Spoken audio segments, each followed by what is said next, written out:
তৎকালীন শেখ হাসিনা বলেছিল, আমি তো তাদের রাজাকার বলিনি, তারা নিজেরাই নিজেদের রাজাকার বানিয়ে এখন আন্দোলন করতেছে। ঠিক তেমনি শিক্ষামন্ত্রীর ক্ষেত্রেও হয়েছে। শিক্ষামন্ত্রী নিজে বলতেছে, আমি তো তাদের ব্রয়লার মুরগি বলিনি, তারা নিজেরা ব্রয়লার মুরগি বলে আন্দোলন করতেছে। দেখছেন, জুলাই মাস ডায়লগও একরকম।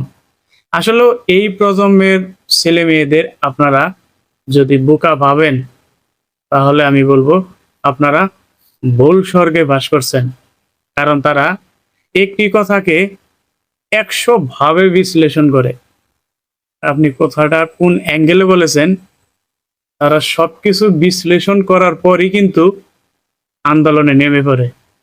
তাই তাদের দাবি মেনে নিয়ে সুন্দরভাবে শিক্ষা ব্যবস্থাটাকে সুন্দরভাবে গড়ে তুলুন। ধন্যবাদ।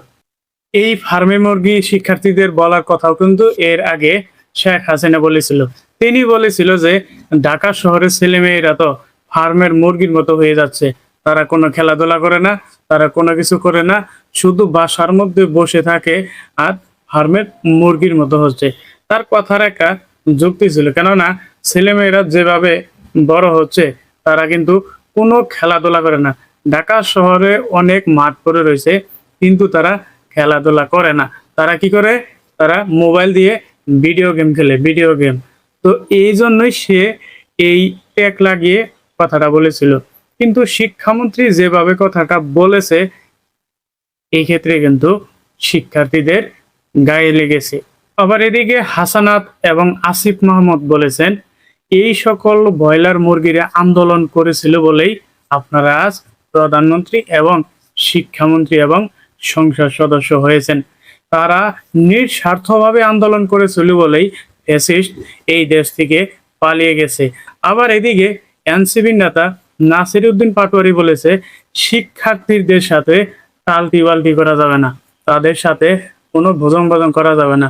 তাদের সাথে যদি টালটি বালটি করা হয় তাহলে কিন্তু প্যাকেট করে লন্ডনে পাঠিয়ে দেওয়া হবে।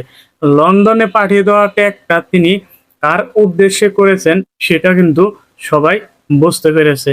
তো এই ক্ষেত্রে আমি শিক্ষামন্ত্রীর উদ্দেশ্যে একটি মেসেজ থাকবে, সেটা হচ্ছে আপনি আপডেট হন। 2026 সাল শিক্ষার্থীরা কেমন চায়, এআই টেকনোলজি কিভাবে ব্যবহার করে শিক্ষার্থীদের শক্তিতে রূপান্তরিত করা যায়, আপনি সেই বুদ্ধি বের করেন। এই লেখাপড়া যেগুলো কর্মজীবনে কোনো কাজে আসে না, আমি মনে করি সেগুলো আপনি পর্দায় থেকে বাদ দিয়ে দেন। যাই হোক, এই ছিল আজকের সংক্ষিপ্ত আপডেট শিক্ষামন্ত্রীকে নিয়ে। পরবর্তী আপডেট পেতে আমাদের সাথে থাকুন। ধন্যবাদ সবাইকে।